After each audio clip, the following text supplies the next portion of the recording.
দেখো, অন্নপূর্ণা যোজনার ভান্ডারের যেই ফটো রিসাইজ করতে হয়, মানে যে দুটো ডকুমেন্টই লাগছে, যেটা হলো আধার কার্ড এবং ভোটার কার্ড।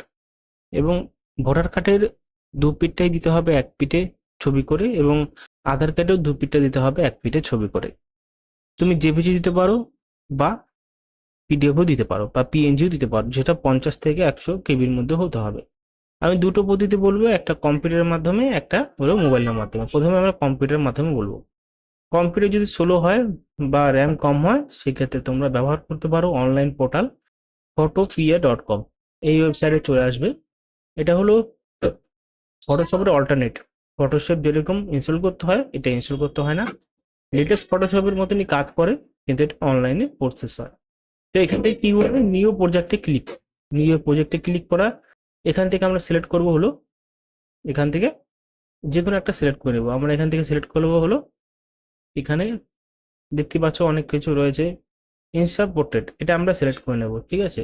সিলেক্ট করার পরে আমরা যে ফাইল দুটো মোবাইল দিয়ে তুলেছিলাম বা স্ক্যান করে তুলেছিলাম, এখান থেকে আমরা সিলেক্ট করে নেব। প্রথমে আমরা এটা সিলেক্ট করলাম, এটা চলে আসলো, ঠিক আছে।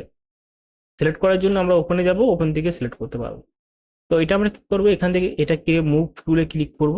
এখান থেকে গিয়ে আমরা এখানে নিয়ে যাব। তো এখানে নিয়ে গিয়ে আমরা এটাকে রিসাইজ করতে পারবো।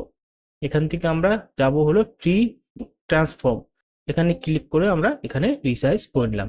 তো প্রথম পার্টটা চলে আসলো আধার কার্ডের, দ্বিতীয় পার্টটা আমরা সে একইভাবে করবো, ওপেন করব।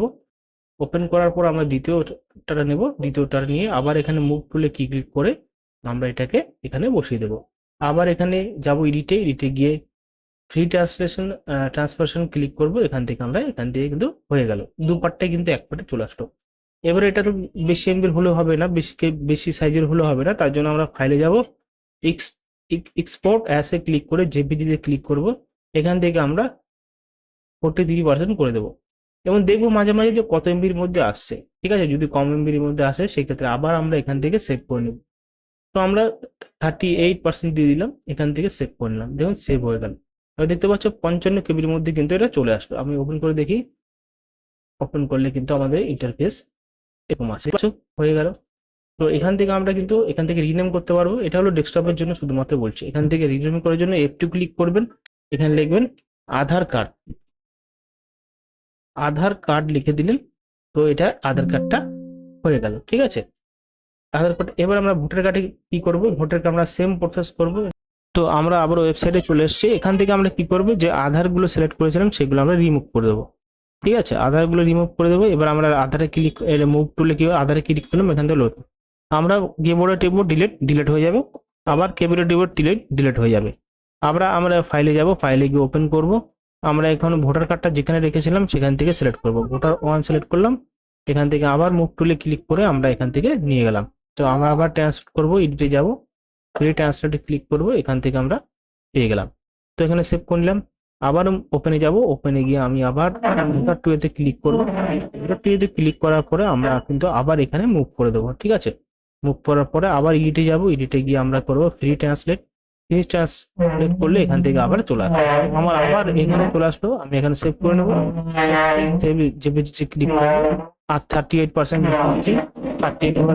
লেখা আছে এখানে, দেখতে পাচ্ছি। তো 38% হয়ে গেল। এবার আমরা এখানে সেভ করে নেবো, সেভ করে নিয়েছি। এবার আমরা যাব, দেখবো যে দেখি 41 মধ্যে এসছে, তো আমাদের কম এসছে, আমার আরো বেশি লাগবে। তো আবার যাব ফাইলে গিয়ে এক্সপোর্টে জেপিজি ক্লিক করব। এখান থেকে একটু ফাইলটা বাড়িয়ে নেবো, 53% দেবো, সেভ মারবো। এখানে আমি দেখতে পাচ্ছি 39%। আবার আমরা কি করবো, দরকার পড়লে আমরা একটা এক্সপোর্ট করবো, জেপিজি করবো, যেটা হলো 67% দিয়ে দিলাম। তো এখন দেখবো আমরা যে কত এমবি দেখতে পাচ্ছি, 59 কেবির মধ্যে চলে আসবে। তো এটাকে আমরা এডিট করে নেব, লিখবো ভোটার কার্ড, ঠিক আছে। তো হয়ে গেল, ভোটার কার্ডও হয়ে গেল। তো আধার কার্ডও ভোটার কার্ডও হয়ে গেল, এবং আধার কার্ডও কিন্তু হয়ে গেল। এখানে আমরা আধার কার্ড পেয়ে গেছি একটা পেজে, এবং ভোটার কার্ডও কিন্তু একটা পেজে আমরা কিন্তু পেয়ে গেছি। তো এইভাবেই কিন্তু তোমরা অনলাইনের মাধ্যমে শুধুমাত্র ঘরে বসে মোবাইলের মাধ্যমে, মানে কম্পিউটার মাধ্যমে তুমি করতে পারবে। চাইলে ওয়েবসাইটটা মানে মোবাইলেও করতে পারো, কিন্তু আমি আরেকটা পদ্ধতি বলছি, যেটা শুধুমাত্র অ্যাপের মাধ্যমেও করতে পারবে। চলো দেখে নেওয়া মোবাইল দিয়ে কিভাবে করতে হয়। তো এখান থেকে কি করবেন, প্রথমে যে গুগল প্লে স্টোর খুলবেন, অ্যাপসে যাবেন, অ্যাপসে যাওয়ার পরে এখানে সার্চে যাবেন, সার্চে যাওয়ার পরে লিখবেন হলো এখানে পিক্সল্যাব এটাকে আপনাকে ইনস্টল করতে হবে। তো এখান থেকে আমি অলরেডি ইনস্টল করে নিয়েছি। এবার আমরা কি করবো, পিক্সল্যাবকে ওপেন করে নেব। তো এরকম ইন্টারফেস আসবে ওপেন করলে। এবার কি করবেন, মোবাইল দিয়ে ফটো তুলবেন, ভোটার কার্ডের দু সাইড এবং আধার কার্ডের দু সাইড। তোলার পরে এখানে যে ক্লিক করতে হবে, এখানে আপনি এরকম ইন্টারফেস আসলে আপনি এখানে ক্লিক করবেন, এখানে ক্লিক করবেন। এখানে ক্লিক করার পরে ইমেজে ক্লিক করবেন, এখানে ইমেজে ক্লিক করবেন। ইমেজে ক্লিক করার পরে আপনাকে সিলেক্ট করতে বলা হবে ফটো। তো আমি এখানে ইমেজে ক্লিক করব এবং আমাকে ফটো দেখিয়ে দিচ্ছে যে কোন ফটোটা আমাকে দিতে হবে। তো আমি এই দুটো ফটো সিলেক্ট করে নিলাম। এখানে আমি পজ করে রাখবো, ধরে রাখবো এই দুটো ফটোকে। একটা ফটো সিলেক্ট করতে পারবেন, কোনো সমস্যা নেই। এখানে চলুন আমরা একটা ফটোই সিলেক্ট করি প্রথমে। তো আমি ভোটার কার্ডটা তৈরি করব। তো আমি এটাকে টেনে ছোট করে নেব, ছোট করে এরকম ভাবে রেখে দেবো। এবং দ্বিতীয় যে পিছনের পার্টটা আছে সেটা আবার সিলেক্ট করে আমরা এখানে বসিয়ে দিতে পারবো। তো এখানে আমরা এখান থেকে সিলেক্ট করে একটু রিসাইজ করে এখান থেকে আমরা দেখবো এখানে মিলছে নাকি। তো মিলে গেলে, যদি মিলে যায়, এখান থেকে ধরে মিলিয়ে নেব, আর একটু ছোট করব। মিলে যাওয়ার পরে এই পাশে দেব। তো হয়ে গেল আমাদের একটা সাইজে ভোটার আধার কার্ড। এবার এটা তো মানে তেসরা সাইডে আছে, আমি এখান থেকে লম্বা করতে পারবো। লম্বা করার জন্য কি ইউজ করবেন, এখানে যেরকম 1200 আছে আপনি এখানে লিখবেন 1000 প্লাস হাইট দেবেন হলো 900।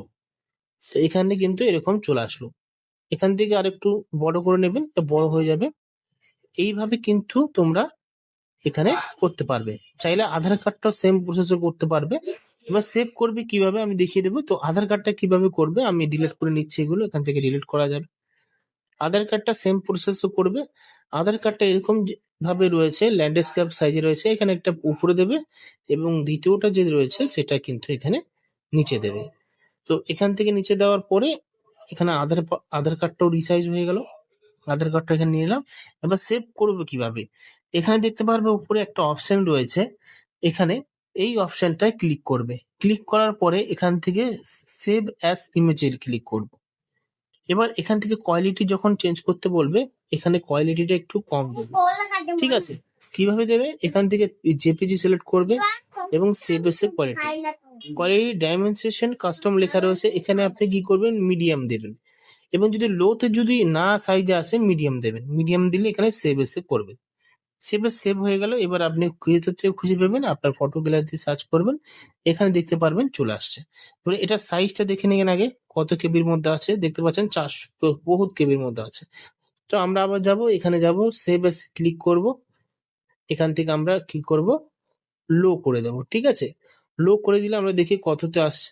তো আমি আবার সেভ মারলাম, শেয়ার মেরে দিয়েছিলাম, যাই হোক সেভ মারলে আবার সেখানে শেয়ার মারলে সেখানেই আসে।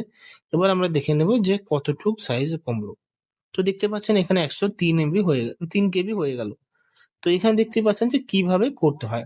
তো এখানে সেভ মারবেন, ইমেজ সেভ আসে মারবেন, কাস্টমে গিয়ে লো মেরে দেবেন, তাহলে কিন্তু আপনার সেইটাও চলে আসবে। এবার কি করবেন, রিনেম করতে হবে যেহেতু লাগবে। তো আমি বুঝবো কিভাবে এই ফাইলটা। তো এখানে মোড়ে যাবেন, আপনি আপনার মোবাইল হিসাবে দেখে নেবেন। এখানে লিখে দেখবেন আধার কার্ড, তাহলে যখন ভেরিফিকেশন হবে তাহলে তাদের বুঝতে অসুবিধা হবে না। আর যেটা আমরা করেছিলাম ভোটার আইডি কার্ড, সেটা আমরা সেভ করিনি। তো এইভাবেই কিন্তু করতে হবে তোমাদেরকে, ঠিক আছে। আরো যদি বিষয় জানার ইচ্ছা থাকে অবশ্যই চ্যানেলে কমেন্ট বক্সে জানাতে পারো। একটা সিম্পল বিষয় যেটা তোমাদেরকে জানানো উচিত, জানিয়ে দিলাম, যেটা মোবাইল দিয়েও করতে পারো।